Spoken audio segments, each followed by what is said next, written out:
ওম শান্তি।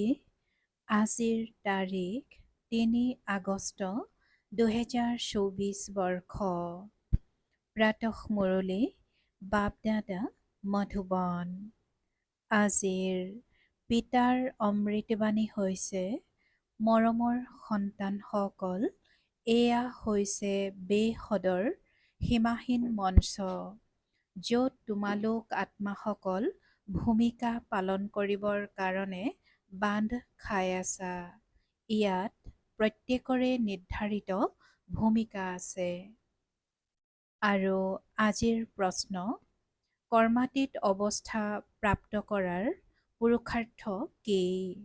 পিতাই উত্তৰত কৈছে, কৰ্মাতীত হ'বলৈ হ'লে পুৰা সমৰ্পিত হ'বলগীয়া হয়। নিজৰ বুলিবলৈ একোৱেই নাই, সকলো পাহৰি গ'লে তেতিয়াহে কৰ্মাতীত হ'ব পাৰিবা। যিসকলৰ ধন দৌলত সন্তান আদি স্মৃতিত আহি থাকে, তেওঁলোক কৰ্মাতীত হ'ব নোৱাৰে। সেইকাৰণে পিতাই কয়, মই গৰীবৰ ত্ৰাণকৰ্তা। গৰীব সন্তানসকল সোনকালে সমৰ্পিত হৈ যায়, সহজে সকলো পাহৰি এজন পিতাৰ স্মৃতিত থাকিব পাৰে। ওম শান্তি। আত্মিক পিতাই বহি আত্মিক সন্তানসকলক বুজায়। সন্তানসকলৰ বুদ্ধিত নিশ্চয় আছে যে এতিয়া ঘৰলৈ যাব লাগে। ভক্তসকলৰ বুদ্ধিত নাথাকে। তোমালোকে জানা, এই ৮৪ চক্ৰ এতিয়া পুৰা হ'ল।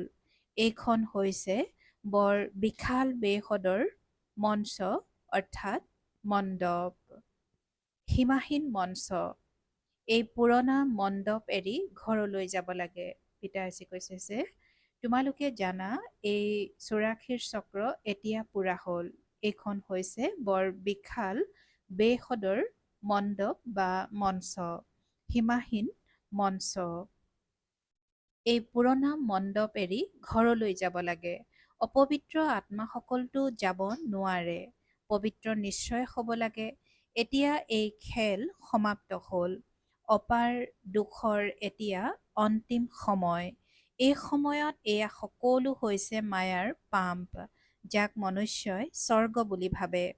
কিমান অট্টালিকা, কাৰখানা, গাড়ী মটৰ আদি আছে, ইয়াক কোৱা হয় মায়াৰ প্ৰতিযোগিতা। নৰকৰ স্বৰ্গৰ সৈতে প্ৰতিযোগিতা, খন্তেকৰ সুখ, ড্ৰামা অনুসৰি এয়া হ'ল মায়াৰ প্ৰলোভন। অনেক মনুষ্য আছে। প্ৰথমতেতো এক আদি সনাতন দেৱী দেৱতা ধৰ্মহে আছিল। এতিয়াতো মণ্ডপ একেবাৰে ভৰি গ'ল। এতিয়া এই চক্ৰ পুৰা হ'ব। সকলো তমোপ্ৰধান, সৃষ্টিখনো তমোপ্ৰধান, আকৌ সতোপ্ৰধান হ'ব।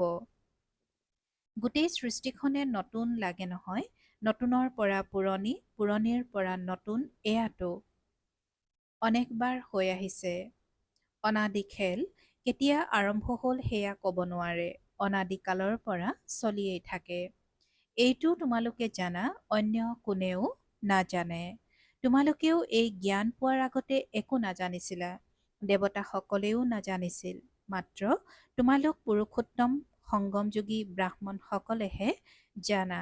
পাছত এই জ্ঞান প্ৰায় লোপ হৈ যাব।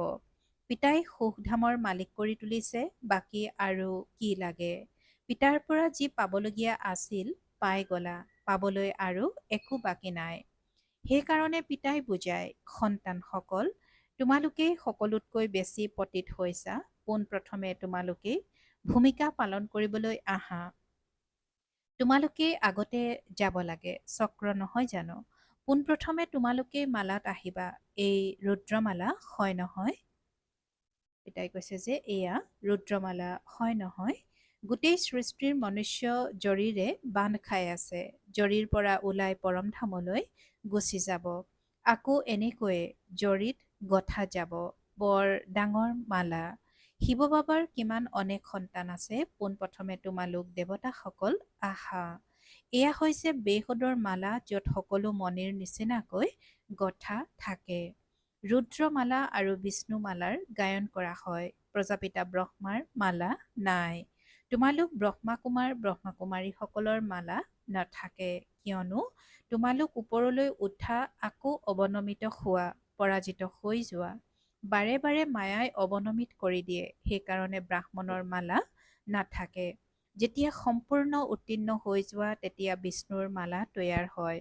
এনেয়েতো প্ৰজাপিতা ব্ৰহ্মাৰো বংশ বৃক্ষ আছে। যেতিয়া উত্তীৰ্ণ হৈ যোৱা তেতিয়া কোৱা হয় প্ৰজাপিতা ব্ৰহ্মাৰো মালা আছে, বংশ বৃক্ষ সাজি থোৱা আছে। এই সময়ত মালা হ'ব নোৱাৰে, কাৰণ আজি পবিত্ৰ হয়, কালিলৈ আকৌ মায়াই থাপৰ লগাই কায়া কলা কৰি দিয়ে। যি উপাৰ্জন কৰিলে সকলো শেষ হৈ যায়, ভাঙি পৰে, ক'ৰ পৰা পৰে বিচাৰ কৰা। পিতাইটো বিশ্বৰ মালিক কৰি তোলে, তেওঁৰ শ্ৰীমতত চলিলে তোমালোকে উচ্চ পদ পাব পাৰা। হাৰিলে সকলো শেষ, কাম বিকাৰ হৈছে মহাশত্ৰু, ইয়াৰ হাতত পৰাজিত হ'ব নালাগে। বাকী সকলো বিকাৰ হৈছে সতি সন্ততি। ডাঙৰ শত্ৰু হৈছে কাম বিকাৰ, তাৰ ওপৰতেই বিজয় প্ৰাপ্ত কৰিব লাগে। কামৰ ওপৰত বিজয়ী হলে তোমালোক জগতজিত হবাগৈ। এয়া 5 বিকাৰ হৈছে আধাকল্পৰ শত্ৰু। সেই বিকাৰেও এৰি নিদিয়ে। সকলোৱে কয় ক্ৰোধ কৰিবলগীয়া হয়, কিন্তু কি দৰকাৰ আছে। মৰমেৰেও কাম আদায় কৰিব পাৰি। চোৰকো যদি মৰমেৰে বুজোৱা তেন্তে তৎক্ষণাত সঁচা কথা কৈ দিব। পিতাই কয় মই প্ৰেমৰ সাগৰ, তেনেহলে সন্তানসকলেও প্ৰেমেৰে কাম আদায় কৰিব লাগে। পদমৰ্যাদা যিয়েই নহওক, বাবাৰ ওচৰলৈ মিলিটেৰী লোকসকলো আহে, তেওঁলোককো বাবাই বুজায় আপোনালোক স্বৰ্গলৈ যাব বিচাৰে যদি কেৱল শিৱ বাবাক স্মৰণ কৰক। তেওঁলোকক কোৱা হয় তোমালোক যুদ্ধক্ষেত্ৰত মৰিলে স্বৰ্গলৈ যাবা। আচলতে যুদ্ধক্ষেত্ৰ হৈছে এইখন। তেওঁলোকেতো যুদ্ধ কৰি কৰি মৰি যায়, তেতিয়া আকৌ তাতেই গৈ জন্ম লয়, কাৰণ সংস্কাৰ লৈ যায়। স্বৰ্গলৈতো যাব নোৱাৰে, সেইকাৰণে বাবাই তেওঁলোকক বুজাইছিল শিৱ বাবাক স্মৰণ কৰিলে তোমালোক স্বৰ্গলৈ যাব পাৰিবা, কিয়নো স্বৰ্গৰ স্থাপনা হৈ আছে। শিৱ বাবাৰ স্মৃতিৰে বিকৰ্ম বিনাশ হ'ব। অলপো এই জ্ঞান পালে তেন্তে অবিনাশী জ্ঞানৰ বিনাশ নহয়। তোমালোক সন্তানসকলে এই মেলা আদি অনুষ্ঠিত কৰিলে তেতিয়া কিমান প্ৰজা তৈয়াৰ হয়। তোমালোক হৈছা আত্মিক সেনা। ইয়াত কামাণ্ডাৰ, মেজৰ আদি অতি কম সংখ্যক থাকে। পিতাই কৈছে যে তোমালোক হৈছা আত্মিক সেনা, ইয়াত কামাণ্ডাৰ, মেজৰ আদি কম সংখ্যক থাকে। প্ৰজাটো বহুত তৈয়াৰ হয়। ভালদৰে বুজোৱাসকলে কিবা নহয় কিবা ভাল পদ পায়। তাৰ ভিতৰতো প্ৰথম, দ্বিতীয়, তৃতীয় শ্ৰেণী থাকে। তোমালোকে শিক্ষা দি থাকা। কোনোবা একেবাৰে বুজাওতাজনৰ সমান হৈ যায়, কোনোবা একেবাৰে ওপৰলৈও যাব পাৰে। দেখিবলৈ পোৱা যায় ইজন সিজনতকৈ ওপৰত গুচি যায়। নতুনসকল পুৰণাসকলতকৈও আগবাঢ়ি যায়। পিতাৰ সৈতে পুৰা যোগসূত্ৰ অৰ্থাৎ যোগযুক্ত হৈ গলে তেতিয়া বহুত উচ্চত গুচি যাব। সকলো নিৰ্ভৰ কৰে যোগৰ ওপৰত। জ্ঞানটো বহুত সহজ। তোমালোকে হয়তো অনুভৱ কৰা পিতাক স্মৰণ কৰোঁতেই বিঘিনি আহে। পিতাই কয় ভোজন খোৱা, সেয়াও পিতাৰ স্মৃতিত থাকি। পিতাই কৈছে যে ভোজন খোৱা, কিন্তু সেয়াও পিতাৰ স্মৃতিত থাকি খোৱা।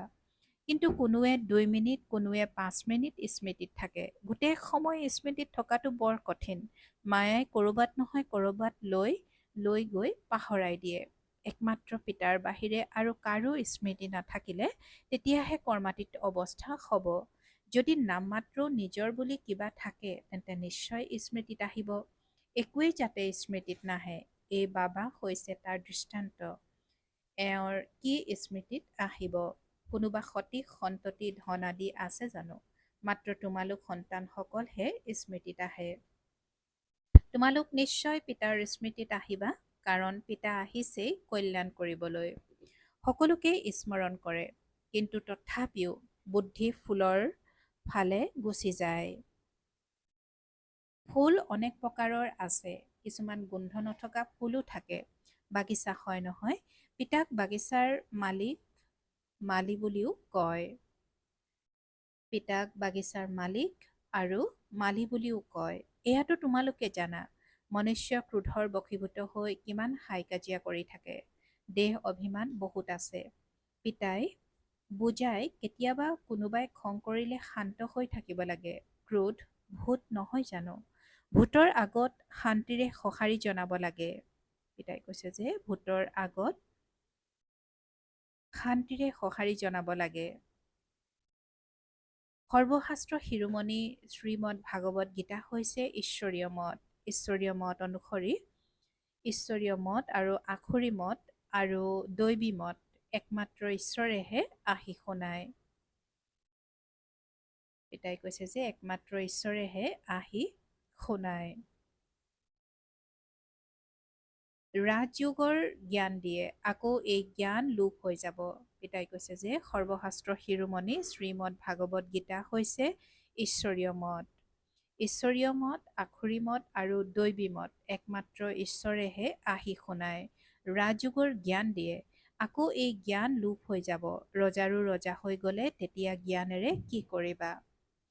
21 জন্মটো প্ৰাৰব্ধ ভোগ কৰা, তাত এইটো গমেই পোৱা নাযায় যে এই পুৰুষাৰ্থৰে এয়া ফল। তাত এইটো গমেই পোৱা নাযায় যে এই পুৰুষাৰ্থৰে এয়া ফল।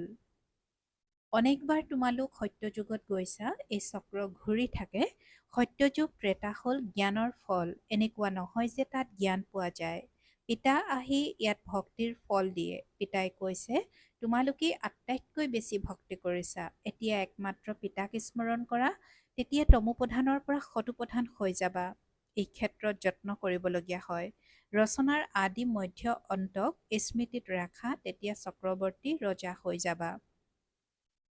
পিতাই কৈছে যে ৰচনাৰ আদি মধ্য অন্তক স্মৃতিত ৰাখা, তেতিয়া চক্ৰৱৰ্তী ৰজা হৈ যাবাগৈ।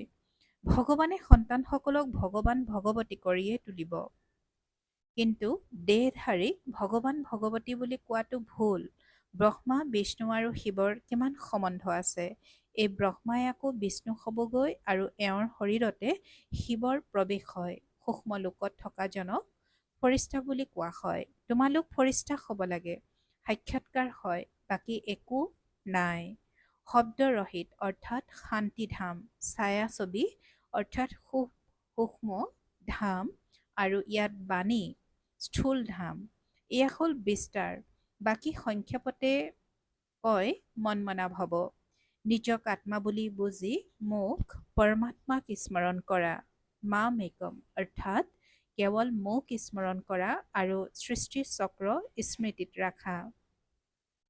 ইয়াত বহিলেও শান্তিধাম আৰু সুখধাম স্মৰণ কৰা, এই পুৰণি দুখধামক পাহৰি যোৱা। এয়া হ'ল বুদ্ধিৰ দ্বাৰা বেসদৰ সন্ন্যাস। তেওঁলোকৰ হ'ল সদৰ সন্ন্যাস। এই নিবৃত্তি মাৰ্গৰ সকলে প্ৰবৃত্তি মাৰ্গৰ জ্ঞান দিব নোৱাৰে। ৰজা ৰাণী খোৱা, এয়া হৈছে প্ৰবৃত্তি মাৰ্গ, তাত সুখেই থাকে। তেওঁলোকেতো সুখক নামানেই। সন্ন্যাসীও কোটিৰ হিচাপত আছে। তেওঁলোকৰ প্ৰতিপালন বা উপাৰ্জন হয় গৃহস্থীসকলৰ দ্বাৰা। এফালেতো তোমালোকে দান পুণ্যত লগালা, আকৌ পাপৰ বেপাৰ কৰিলা, সেয়েহে পাপ আত্মা হৈ গলা। তোমালোক সন্তানসকলে এতিয়া জ্ঞানৰত্নৰ আদান প্ৰদান কৰা। তেওঁলোকে ধৰ্মশালা আদি স্থাপনা কৰি দিয়ে, তেতিয়া পৰৱৰ্তী জন্মত ভাল ফল পায়। কৈছে যে তেওঁলোকে ধৰ্মশালা আদি স্থাপনা কৰি দিয়ে, তেতিয়া পৰৱৰ্তী জন্মত ভাল ফল পায়। এয়াতো হৈছে বেসদৰ পিতা, এয়া হ'ল পোনপটীয়া, সেয়া হ'ল আওপকীয়া। সকলো ঈশ্বৰৰ অৰ্থে অৰ্পণ কৰে। এতিয়া ভোকতো দুয়োগৰাকীয়ে নাই, অৰ্থাৎ পিতাই কৈছে এতিয়াতো ভোগটো দুয়োগৰাকীয়ে নাই। শিৱ বাবা হ'ল দাতা, তেওঁৰ ভোগ লাগিব জানো? শ্ৰীকৃষ্ণ দাতা নহয়। পিতাটো হৈছে সকলোকে দিওঁতা আৰু লওঁতা নহয়। এক দিবা 100 গুণ পাবা। গৰীবে 2 টকা দিয়ে, তাৰ বিনিময়ত পদমৰ হিচাপত পায়। সুদামাৰ দৃষ্টান্তত। ভাৰত সোণৰ চৰাই অৰ্থাৎ সমৃদ্ধিশালী নাছিল জানো? পিতাই কিমান ধনৱান কৰি তুলিলে। সোমনাথৰ মন্দিৰত কিমান অজস্ৰ ধন আছিল, কিমান লুটি লৈ গ'ল। ডাঙৰ ডাঙৰ হীৰা মুকুতা আছিল, এতিয়াতো দেখিবলৈও নাই। টুকুৰা টুকুৰ হৈ গ'ল। আকৌ বুৰঞ্জী পুনৰাবৃত্তি হ'ব, তাত সকলো খনি তোমালোকৰ বাবে ভৰপূৰ হৈ যাব। হীৰা মুকুতা আদি তাত পাথৰৰ নিচিনাকৈ থাকিব। পিতাই অবিনাশী জ্ঞান ৰত্ন দিয়ে, যাৰ দ্বাৰা তোমালোক অতি চহকী হৈ যোৱা। তেনেহলে মৰমৰ সন্তানসকল কিমান আনন্দিত হৈ থাকিব লাগে। যিমানে পঢ়ি থাকিবা সিমানে আনন্দৰো সীমা নোহোৱা হ'ব। ডাঙৰ পৰীক্ষাত উত্তীৰ্ণ হ'লে বুদ্ধিত থাকে নহয়, এয়া উত্তীৰ্ণ হৈ আকৌ এয়া হ'মগৈ, এইটো কৰিম। তোমালোকেও জানা যে তোমালোক এই দেৱতাক সবাগৈ। এয়াতো জড়চিত্ৰ, আমি তাত চৈতন্য ৰূপত হ'মগৈ। এই চিত্ৰবোৰো যিবোৰ তোমালোকে তৈয়াৰ কৰিছা, সেয়া ক'ৰ পৰা আহিল? দিব্য দৃষ্টিৰে তোমালোকে দেখি আহিছা, চিত্ৰবিলাক বৰ আচৰিত।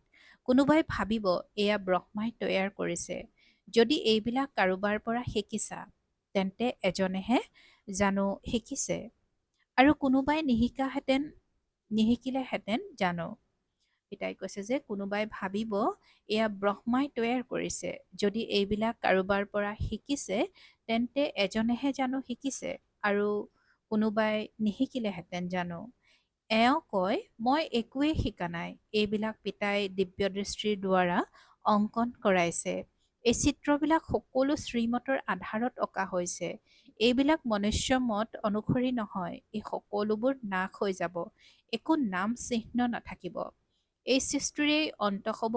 ভক্তিৰ কিমান সামগ্ৰী আছে, এইবোৰো নাথাকিব। নতুন সৃষ্টিৰ সকলোবিলাক নতুন। তোমালোক সন্তানসকল অনেকবাৰ স্বৰ্গৰ মালিক হৈছা, আকৌ মায়াই পৰাজিত কৰিছে। পিতাই কৈছে যে তোমালোক সন্তানসকল অনেকবাৰ স্বৰ্গৰ মালিক হৈছা, আকৌ মায়াই পৰাজিত কৰিছে। মায়া বিকাৰক কোৱা হয়, ধনক নহয়। তোমালোক সন্তানসকল আধাকল্প ৰাৱণৰ শিকলিৰে বান্ধ খাই আছিলা। ৰাৱণ হ'ল সকলোতকৈ পুৰণি শত্ৰু। আধাকল্প ৰাৱণৰ ৰাজ্য চলে। লাখ লাখ বছৰ বুলি কৈ দিয়াৰ কাৰণে আধাৰ হিচাপো নোলায়। কিমান পাৰ্থক্য আছে। তোমালোককতো পিতাই শুনাইছে যে গোটেই কল্পৰ আয়ুস হৈছে ৫,০০০ বছৰ। ৮৪ লাখ যোনিতো নহয়, এয়া মনে সজা কথা। সূৰ্যবংশী চন্দ্ৰবংশী দেৱী দেৱতাই ইমান লাখ বছৰ ৰাজ্য কৰিছিল জানো?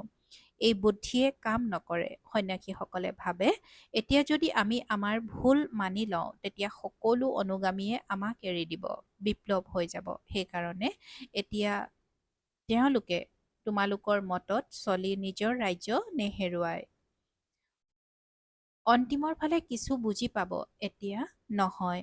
চহকীসকলেও জ্ঞান নলয়। পিতাই কয়, মই গৰীবৰ ত্ৰাণকৰ্তা। চহকীসকলে কেতিয়াও সমৰ্পিত হৈ কৰ্মাতীত অৱস্থা পাব নোৱাৰে। পিতাটো বৰ পাকৈত মহাজন, গৰীবৰহে লয়। পিতাই কৈছে যে চহকীসকলে কেতিয়াও সমৰ্পিত হৈ কৰ্মাতীত অৱস্থা পাব নোৱাৰে। পিতাটো বৰ পাকৈত মহাজন, গৰীবৰহে লয়। চহকীসকলৰ পৰা ল'লে আকৌ সিমানখিনি দিব লাগিব। চহকীসকল কাচিতহে আহে, কাৰণ ইয়াত সকলো পাহৰিবলগীয়া হয়। একোৱেই লগত নাথাকিলে তেতিয়াহে কৰ্মাতীত অৱস্থা হ'ব। চহকীসকলেতো পাহৰিব নোৱাৰিব। পিতাই কৈছে যে চহকীসকলেতো পাহৰিব নোৱাৰিব। যিসকলে কল্প পূৰ্বে উত্তৰাধিকাৰ লৈছিল তেওঁলোকেই ল'ব। ভাল বাৰু। অতি মৰমৰ কল্পৰ পাছত পুনৰাই মিলিত হোৱা সন্তানসকলৰ প্ৰতি মাতা পিতা বাপ দাদাৰ স্নেহপূৰ্ণ স্মৰণ আৰু সুপ্ৰভাত। আত্মিক পিতাৰ আত্মিক সন্তানসকলক নমস্কাৰ, আৰু আত্মিক সন্তানসকলৰ আত্মিক মাত পিতা আৰু বাপ দাদাৰ প্ৰতি স্নেহপূৰ্ণ স্মৰণ আৰু সুপ্ৰভাত আৰু নমস্কাৰ নমস্কাৰ নমস্কাৰ। আৰু আজিৰ ধাৰণাৰ বাবে মুখ্য সাৰ প্ৰথমতে, যেনেকৈ পিতা প্ৰেমৰ সাগৰ, তেনেকৈ মাষ্টাৰ প্ৰেমৰ সাগৰ হৈ মৰমেৰে কাম আদায় কৰিব লাগে। ক্ৰোধ কৰিব নালাগে। কোনোবাই ক্ৰোধ কৰিলে তোমালোক শান্ত হৈ থাকিব লাগে। দ্বিতীয়তে, বুদ্ধিৰে এই পুৰণি জগতখনক পাহৰি বেসদৰ সন্যাসী হ'ব লাগে। শান্তিধাম আৰু সুখধামক স্মৃতিত ৰাখি থাকিব লাগে। শান্তিধাম আৰু সুখধামক স্মৃতিত ৰাখি থাকিব লাগে। অবিনাশী জ্ঞানৰত্নৰ লেনদেন কৰিব লাগে। আৰু আজিৰ পিতাৰ বৰদান, বিকাৰৰূপী বিষাক্ত সাপক ডিঙিৰ মালা কৰি লওঁতা শংকৰৰ সমান তপস্বী মুঠ হোৱা। পিতাই আজি বৰদানত কৈছে যে বিকাৰৰূপী বিষাক্ত সাপক ডিঙিৰ মালা কৰি লওঁতা শংকৰৰ সমান তপস্বী মুঠ হোৱা। আৰু আজিৰ বৰদানৰ ব্যাখ্যা, এই 5 বিকাৰ যিবোৰ মনুষ্যৰ বাবে বিষাক্ত সাপ, এই সাপ তোমালোক যোগী বা প্ৰয়োগী আত্মাৰ ডিঙিৰ মালা হৈ যায়। এয়া তোমালোক ব্ৰাহ্মণ আৰু পিতা ব্ৰহ্মাৰ অশৰীৰী তপস্বী শংকৰ স্বৰূপৰ স্মাৰক, যাক আজিও পূজা কৰা হয়। দ্বিতীয়তে, এই সাপ আনন্দত নচাৰ মঞ্চ হৈ যায়। এইটো স্থিতিকে মঞ্চৰ ৰূপত দেখুৱায়। গতিকে যেতিয়া বিকাৰৰ ওপৰত এনেকৈ বিজয় খবা, তেতিয়া তপস্বী মুঠ প্ৰয়োগী আত্মা বুলি কোৱা হ'ব। আৰু আজিৰ পিতাৰ শ্লোগান, যাৰ স্বভাৱ অমায়িক, চিত্ত অৰ্থাৎ অন্তৰ আৰু মন শান্ত, তেওঁ ক্ৰোধৰ ভূতে আমনি কৰিব নোৱাৰে। যাৰ স্বভাৱ অমায়িক, চিত্ত অৰ্থাৎ অন্তৰ আৰু মন শান্ত, তেওঁ ক্ৰোধৰ ভূতে আমনি কৰিব নোৱাৰে। ওম শান্তি। প্ৰীতি বুদ্ধিৰ হৈ বিজয়ী ৰত্ন হ'বৰ কাৰণে আজিৰ অব্যক্ত সংকেত। প্ৰীতি বুদ্ধিৰ সকলে কেতিয়াও শ্ৰীমতৰ বিপৰীতে এটা সংকল্পও কৰিব নোৱাৰে। যদি শ্ৰীমতৰ বিপৰীতে সংকল্প, বচন আৰু কৰ্ম হয়, তেন্তে তাক প্ৰীতি বুদ্ধি বুলি কোৱা নহ'ব। গতিকে পৰীক্ষা কৰা যে প্ৰতিটো সংকল্প আৰু প্ৰতিষাৰ বচন শ্ৰীমত অনুসৰি হয়নে? শ্ৰীমত অনুসৰি চলোতাসকল সদায় বিজয়ী হৈ থাকে। ওম শান্তি।